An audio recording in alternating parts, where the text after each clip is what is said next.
Quando o Sumo Pontífice, o Papa João Paulo II, estava no seu ministério, surpreendeu o mundo com um pedido de perdão. Ele solicitava perdão à sociedade pelos hediondos crimes praticados por alguns líderes da igreja nos amargos dias medievais, e mesmo antes e depois. As chagas purulentas das cruzadas, o terrível tribunal da Santa Sé e todas as outras investidas que a fé cega governava com mãos inclementes e sentimentos impiedosos. Não era a igreja, eram pessoas que momentaneamente administravam a veneranda organização. E esteve repassando momentos muito dolorosos da história da humanidade. É claro que não pediu perdão de todas aquelas calamidades. Algumas delas ficaram para posterior exame. Mas o que desejamos ressaltar é a coragem deste homem notável, que descia da posição de Papa para a de uma criatura comum, suplicando o perdão de que todos necessitamos.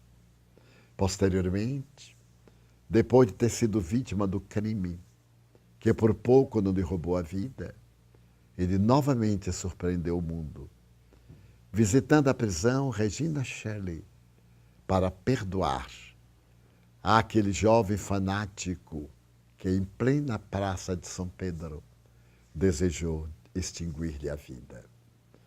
Este exemplo do homem notável polonês, que se tornou um verdadeiro apóstolo do cristianismo católico, chama-nos a atenção para as horas que vivemos na Terra, horas de ressentimento, de individualismo, de loucura individual e coletiva, hora em que perdemos os páramos do equilíbrio e as diretrizes da nossa segurança. Sempre me reporto a um pensador inglês que há aproximadamente 250 anos proferiu esta frase: a criatura do meu tempo, portanto daquela época, perdeu o endereço de Deus. Equivale dizer que seria o século XVIII, mais ou menos pela metade. Hoje, parafraseando esse Thomas Herd, nós diríamos que, após perder o endereço de Deus, a criatura humana perdeu-se a si mesma, porque perdeu o endereço do seu comportamento. E começou a luta pela conquista de lugares de destaque, com o ego vazio e a alma sem as necessárias estruturas para os enfrentamentos. Observamos a luta desenfreada pelo poder, a loucura que se estende nas paixões asselvajadas do primarismo, em que grande parcela da humanidade predomina. Notamos a sexolatria desvairada. Já não são mais necessidades biológicas, são tormentos eróticos. A fuga desesperada para a toxicomania, para o alcoolismo, para o tabagismo. E, como consequência, a violência, que é um monstro assustador e da qual todos temos receio. Quem se pode precaver de uma agressão, de um ato de violência na rua ou no lar, quando colocamos para fora as nossas paixões e a nossa violência interior, esmaga as mulheres, perturba as crianças, transforma-se em ódios étnicos, de clubes que nos levam ao entredevoramento dos fãs.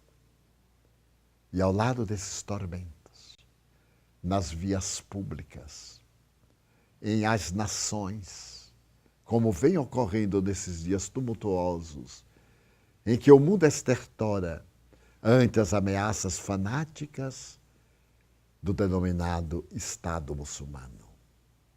Para onde segue a nossa cultura? Quando desde muito cedo inicia-se a conduta sexual desarvorada, a gravidez aos 11 anos de idade, o parto prematuro e alargando-se ainda mais o contágio terrível da AIDS, que já ultrapassa 42 milhões de pessoas infectadas, que continuam infectando. E ao lado dessas ameaças, as nossas mentes em desalinho, propiciando a grande pandemia da ebola, ainda sob relativo controle, naquela área tormentosa e sofrida da África. Mas até quando será possível retê-la nas fronteiras estreitas daqueles países que experimentam tanta miséria? E qual do país do mundo? Onde não existe a imundícia, o lixo, o despreparo, a vida dominada pela promiscuidade. É como se também a divindade, observando a nossa situação moral deplorável, permitisse que uma grande advertência pandêmica gritasse aos nossos ouvidos para que fizéssemos uma viagem de volta a novos parâmetros de amor. E, acima de tudo, nesses parâmetros de amor, ao perdão, que é uma das manifestações mais belas do perdão. Todavia, sempre quando falamos a respeito do perdão, as pessoas inadvertidas atribuem que o ato de perdoar é o ato de conivir e equivocam-se. Ao perdoarmos o delito, de maneira nenhuma estamos a favor da sua execução. Abrimos porta à reparação do delituoso, porque o Pai de misericórdia não deseja a morte do pecador, mas sim o desaparecimento do pecado. Como muito bem afirmou Gandhi, em outras palavras, não desejamos a morte do indivíduo, mas desejamos a morte do desejo que ele tem de matar, o que é bastante diferente. Nós tentamos a guerra, tentamos a calúnia, o ódio, estabelecemos programas de vingança, alguns deles aperfeiçoados pela nossa tecnologia. Nós estaríamos no momento de iniciarmos a nossa terapêutica do perdão. Perdão a todas as ofensas. O Papa tentou libertar-se de algumas daquelas ofensas dos seus ancestrais. E a sociedade aplaudiu. Porque não aplicáramos o nosso perdão pessoal em relação àqueles que nos ofendem, que nos criam embaraços. A proposta de Jesus é amai-vos uns aos outros. A atualidade nos impõe a armarmos-nos uns contra os outros. Portanto, é indispensável que o perdão faça parte da nossa cultura, não como uma questão teológica, mas como uma imposição psicoterapêutica.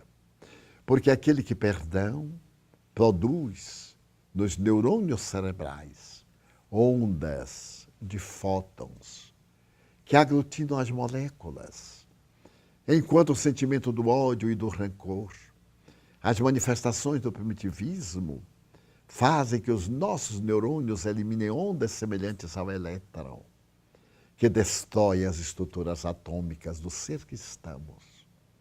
Tese apresentada por dois grandes físicos quânticos de Harvard, os doutores David Bohm e Stewart Wolf.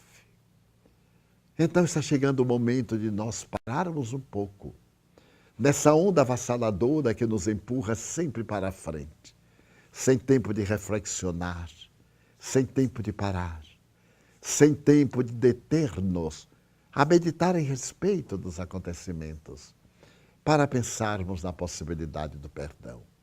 Perdão que é, isto sim, não devolver a ofensa conforme nos é dirigida. Este ato de não reagir no mesmo padrão é a maneira sábia de oferecer o perdão. Também é muito comum dizer-se: eu não consigo perdoar, quando poderíamos estar dizendo: eu não quero perdoar. Temos uma tendência masoquista de sofrer, comprazermos no sofrimento. E, ao mesmo tempo, aquele diletantismo de esperarmos que a nossa vingança se faça. E chegamos ao absurdo de dizer: eu não me incomodo, mas Deus vingará. Levando para Deus, esse Deus antropomórfico, as nossas paixões, como se ele não fosse pai do nosso inimigo. Então, a atitude de perdão é essa atitude de não revidar mal por mal. É claro que nós não iremos esquecer a ofensa de imediato, porque enquanto o perdão é de natureza psicológica, o esquecimento é de natureza. A marca do acontecimento fica registrada no cérebro e somente com o tempo se diluirá. Então, o perdão é uma proposta de emergência psicoterapêutica para este momento. Todos nós, quando vemos aquele que nos ofendeu, quando enfrentamos o inimigo, ou aquele que se nos tornou inimigo, recordamos-nos. É um fenômeno biológico, é um fenômeno da memória. Mas deveremos recordar como algo que aconteceu e não merece continuar, ao invés de ficarmos mastigando, numa expressão vulgar, de ficar lamentando o que não fizemos, aquilo que não reagimos, que não destruímos. Considerarmos que o outro é um doente. Ele é portador de um transtorno emocional. Ele é profundamente infeliz. E os infelizes comprazem-se por uma medida de melhorar a sua situação deplorável e ver os demais também felizes. O que é o invejoso, senão alguém que perdeu o endereço do equilíbrio e que, na impossibilidade de alcançar o nível em que o outro se encontra, detesta-o, amargura-se e enferma. Porque essa atitude nos leva às somatizações dos problemas psicológicos na organização fisiológica. É clássico saber-se que o indivíduo ciumento termina com problemas gastrointestinais.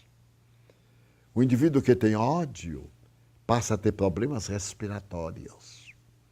E aquele indivíduo que conserva sentimentos negativos tem transtornos de conduta, irritabilidade falsa, instabilidade emocional. E nessa manifestação de ser o infeliz, ele se torna o coitadinho. O mundo está contra ele, quando em realidade ele é que está contra o mundo.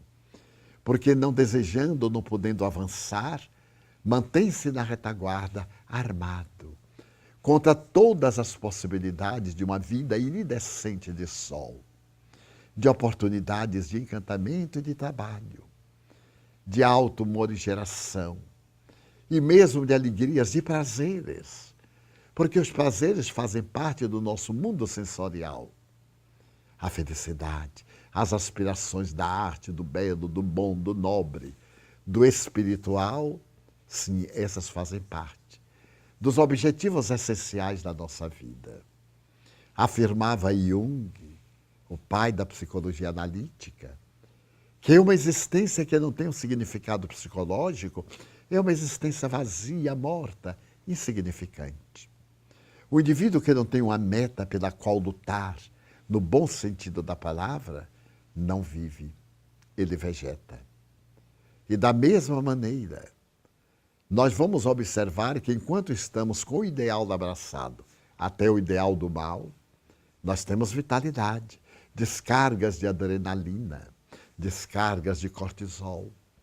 E, consequentemente, pelas sucessivas mudanças desse sentimento negativo que se volta contra todos e contra tudo, terminamos adquirindo diabetes, adquirindo outros transtornos na conduta emocional e enfermidades de difícil erradicação. O perdão, portanto, sai lentamente das páginas da teologia para as páginas da medicina preventiva, assim como para as páginas da medicina curadora. Quando nós perdoamos, um sentimento de paz toma conta de nós. Nada melhor do que podermos dizer: eu sou a vítima, ele é que é o infeliz, porque ele contrai uma dívida perante a sua e a consciência cósmica. Quando nós conseguimos receber a alegria de haver realmente perdoado e não guardar o ressentimento, é claro que temos que trabalhar isso, porque o golpe de um atentado, o gesto de uma agressão choca-nos, produz-nos imediatamente um transtorno emocional e, consequentemente, fisiológico. Descarregamos a adrenalina na corrente sanguínea e essas descargas contínuas terminam por exaurir-nos, por desequilibrar-nos. Mas se nós sobrepusermos a razão, a lógica, o bom tom, a visão do Cristo, e dizermos que o outro é um doente, ele é mais digno de comiseração, de paixão, de desculpa, de entendimento, do que de revide e de vingança. Um amigo me dizia: durante anos, eu odiei a minha mulher que me traiu, até que eu a vi sucumbir na prostituição e ser devorada pelas doenças sexuais, aquelas mais devastadoras. Então ela morreu, pagou-me. E ele deu um sorriso. E eu lhe perguntei: e agora? Qual é a sua meta? O que você desejava aconteceu. Você também acaba de morrer com sua mulher. Porque quando nós desejamos que o mal aconteça a alguém, nós lutamos, temos um significado, a vingança. E depois dela, nós vamos continuar a viver. E vamos encontrar um vazio existencial imenso. Já não temos em quem descarregar a nossa bilis, o nosso desconforto, a nossa inferioridade. Não está na hora agora de você mudar de país de sentimentos? Ela morreu muito bem. Será que de alguma forma você não foi culpado pelo adultério dela? Terá você cumprido com todos os seus deveres no tempo? Terá compreendido que ela era muito sensível? Ou que talvez ela fosse portadora de um distúrbio sexual, de uma doença, de um transtorno emocional? Não teria sido mais exequível que antes de você detestá-la pelo delito que ela cometeu, é claro que foi um erro muito grave, mas dar-lhe uma nova chance. Chance que você se deu. Porque aqui para nós, com todo o respeito que eu lhe tenho, você nunca adulterou? Por acaso, durante o tempo de comunhão afetiva com ela, você lhe foi fiel tanto quanto exigiu que ela fosse a você? Tá, mas eu sou homem. Eu disse: biologicamente, anatomicamente. O ser que somos é assexuado. A nossa experiência nesta ou naquela polaridade tem a finalidade de nos proporcionar o bom controle dos nossos hormônios, para atingirmos um estado de profunda identificação entre a ânima e o ânimos, entre o masculino e o feminino, como Jesus conseguiu. E como milhões de outros homens e de outras mulheres também o conseguiram.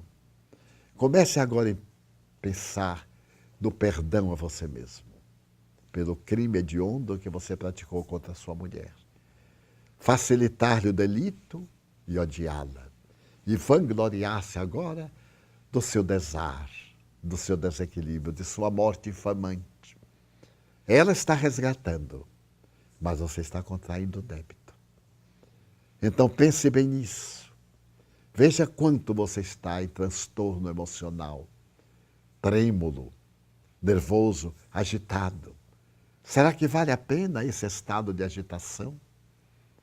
Então pare as águas do remorso, porque isso que você está sentindo é uma manifestação inconsciente do remorso, que nós poderemos chamar vulgarmente de culpa.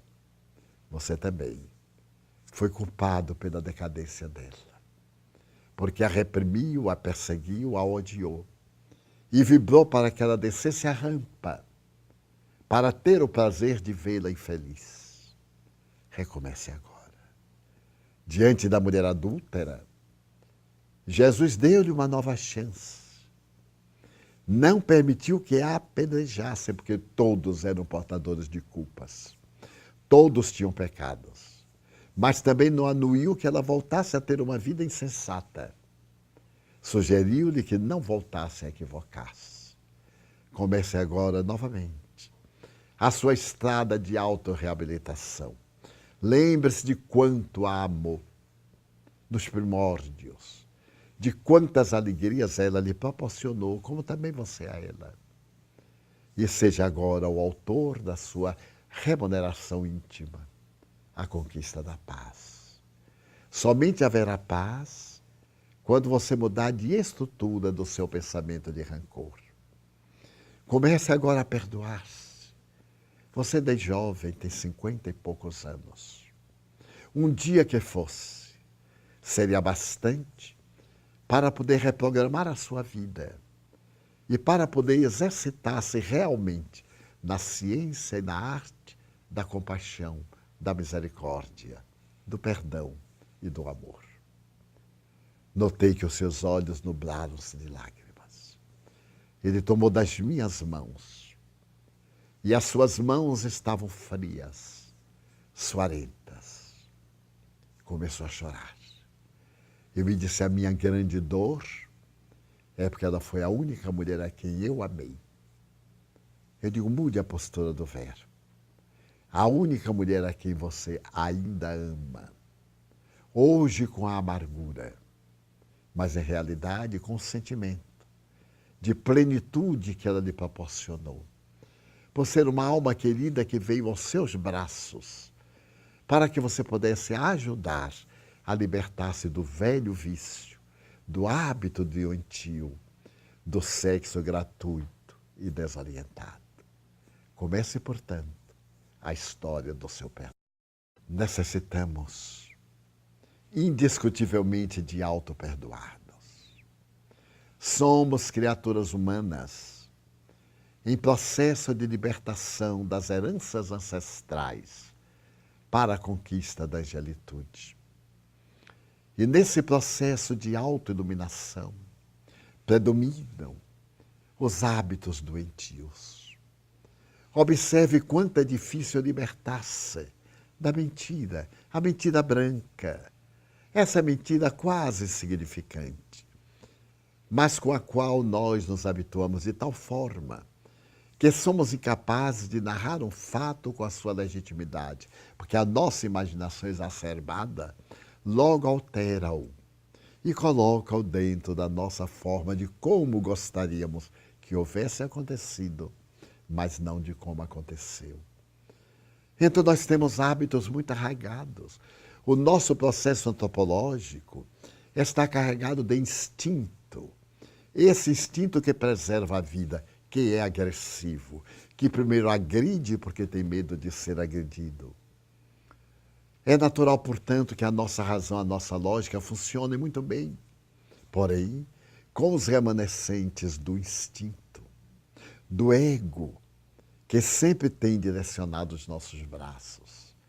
Se nós colocarmos a postura de Jesus, como reagiria Jesus diante daquele acontecimento que teve lugar em nossa vida? Nós encontraríamos uma diretriz de segurança para agir de maneira correta e da qual não nos arrependermos. Quanta coisa em determinado momento nos parece correta, porque estamos exaltados, estamos apaixonados, ou estamos profundamente magoados. E depois que passa aquela reação emocional devastadora, nós começamos a conjecturar que a nossa atitude não foi exatamente a que deveria ser. E tenho ouvido pessoas dizer: eu daria um braço para voltar àquele passado e não ter feito o que eu fiz. Então, desde que nos é impossível voltar atrás para poder apagar o que fizemos, avancemos fazendo agora todo o bem possível que um dia colheremos, sem qualquer arrependimento de nos havermos equivocado. Então, o auto-perdão é de grande significado para nós mesmos. Compreendendo que somos criaturas humanas, equivocamo-nos. As nossas emoções interferem nas nossas decisões. Examine como você reage quando está com ira e como você age quando está em paz. Quando está sob determinado tipo de emoção e quando se encontra em determinada situação de tranquilidade. Você é o mesmo, mas o seu comportamento é diferente. Ele está modificado por uma série de hormônios no seu organismo que lhe modificam completamente a estrutura do proceder. Então, quando Pedro pergunta a Jesus, é necessário perdoar 7 vezes? Ou 70 vezes 7 vezes? Que Jesus lhe redargue, vamos concluir que é necessário perdoar mais de 70 vezes 7 vezes. Perdoar infinitamente. Certa feita, tive a ocasião de ver Chico Xavier dizer a uma senhora desesperada que não suportava mais o marido, que eu perdoasse mais uma vez. E ela então disse, vivemos juntos 25 anos. De 490 vezes. E agora o que é que eu faço? E Emmanuel concluiu, inspirando Chico Xavier. Quando Jesus manda perdoar 70 vezes, 7 vezes, é a cada erro e não a todos os erros. E ela, desesperada, disse, então, isso não acaba nunca. Ao que Chico concluiu, não acaba nunca. Porque o perdão é bom para quem perdoa. Porque tiramos a borra do ressentimento de nós. Evitamos que o cérebro produza toxinas doentias que vão dificultar as neurocomunicações. Esquecimentos, perdas de memória. Têm raízes, muitas vezes, em sentimentos contraditórios que nós conservamos em nosso mundo íntimo. Nos sentimentos da revolta, do desejo da vingança, que agasalhamos com tanto carinho, antegozando o prazer de ver o outro devastado pela nossa ira. Então comecemos suavemente a desculpar. Como certo dia alguém me disse, eu não consigo perdoar, por enquanto, mas já estou conseguindo desculpar. E anos depois, quando nos voltamos a encontrar, eu interroguei sorrindo, então, conseguiu já o perdão total de volta? Se você me perguntar a razão primeira da mágoa, já sequer me lembro daqueles detalhes que antes eu cultivei com tanta euforia. Porque quando algo de mal nos acontece, nós ficamos remoendo na mente, repetindo, lamentando não termos reagido como gostaríamos, o que podíamos ter dito e não dissemos. É a mágoa. Mas quando nos acontece o bem, com facilidade nós esquecemos. Porque sempre achamos que merecemos outros bens, ininterruptamente. E por isso muitos de nós, quando chegamos à idade adulta, a chamada idade da razão, ou a senectude, temos mais motivos de desgosto para recordar do que motivos de alegrias para reviver. Por quê? Porque a nossa vida foi assinalada por mais desaires do que por alegrias? Não. Porque ao lado negativo demos mais valor, oferecemos mais tempo, concedemos mais oportunidade de fixação, enquanto que o bem, nós não demos o devido valor por acharmos que merecemos muito mais. É claro que nós necessitamos de muito mais amor, muito mais alegria, muito mais bênçãos, mas porque ainda não os merecemos. Os testemunhos vão aprimorando o nosso caráter. As ingratidões vão fazendo a fissão dos nossos metais íntimos. E os testes de resistência vão preparando-nos para o mérito das bênçãos que virão. Jesus nos disse que o seu é um fardo leve e o seu jugo é muito suave, porque o seu fardo é o amor e o seu jugo é a misericórdia. Se nós elegermos carregar essas duas ofertas do divino Rabi, nós então teremos uma existência tranquila, o que não quer dizer uma existência sem desafios, porque é o desafio que nos promove, é o teste que nos transfere de uma faixa, de um patamar para o outro. E naturalmente são as dores que nos ensinam a como não fazer aquela experiência cujo resultado apresenta-se-nos desagradável. Por isso a terapêutica do perdão, acompanhada do auto-perdão, é essencial neste momento. Recordemo-nos, portanto, dos nossos pais, a quem transferimos culpas porque não souberam ou não quiseram nos educar. Das mães superprotetoras, ou das mães ingratas que nos abandonaram na infância, ou do pai ébrio contumaz, profundamente infeliz e desastrado. Procuremos perdoar o filho que não nos entende, que deseja beber até as fezes a loucura do momento que passa. Demos-lhe a chance de ele amadurecer. Deixando aberta a porta da afetividade, ele vai voltar. Somos quase todos filhos pródigos. E o nosso quer viajar, como diz a parábola, para o país estranho, longe, para desperdiçar os bens que nós lhe demos, o amor, o carinho, a vigilância, a educação, as recomendações para o bem. Ele quer colocar a provas, até que a circunstância leva-o a conviver com os suínos, a alimentar-se da alfarroba, essa semente dura que nem os porcos aguentam roer. E então, nesse momento, ele se lembrará, mas eu tenho lar. Eu tenho um coração afetuoso de minha mãe que me espera.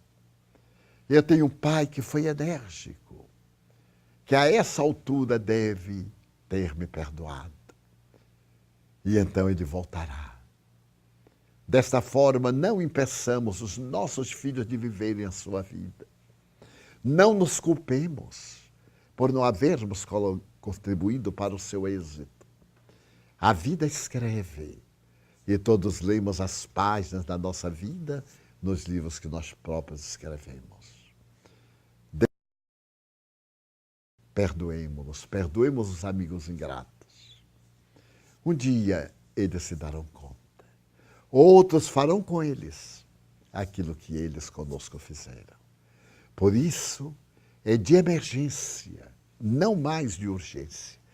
É de emergência que nós vivenciemos o perdão. Pratiquemo-lo nas pequenas coisas e conosco o alto perdão. Próximo encontro, neste mesmo horário, pela FEB TV.